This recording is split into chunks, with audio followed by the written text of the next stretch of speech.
मुल्क की हालात ठीक करना हमारी जिम्मेदारी, पाकिस्तान को मुश्किलात से निकालेंगे। कायद नून लीग नवाज शरीफ कहते हैं इमरान खान के 4 साल का मुआवजा उनके दौरे हुकूमत से न किया जाए, मुल्क के खराब होते हालात ठीक करेंगे।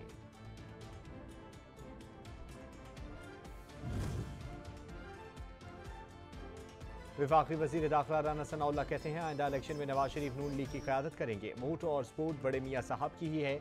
पंजाब का आइंदा वजीर आला नून लीग से होगा। एक सवाल के जवाब में कहा, हो सकता है 3 माह में इलेक्शन ना हो। अगर केसेस में इमरान खान की गिरफ्तारी बनती है तो इदारों को करनी चाहिए।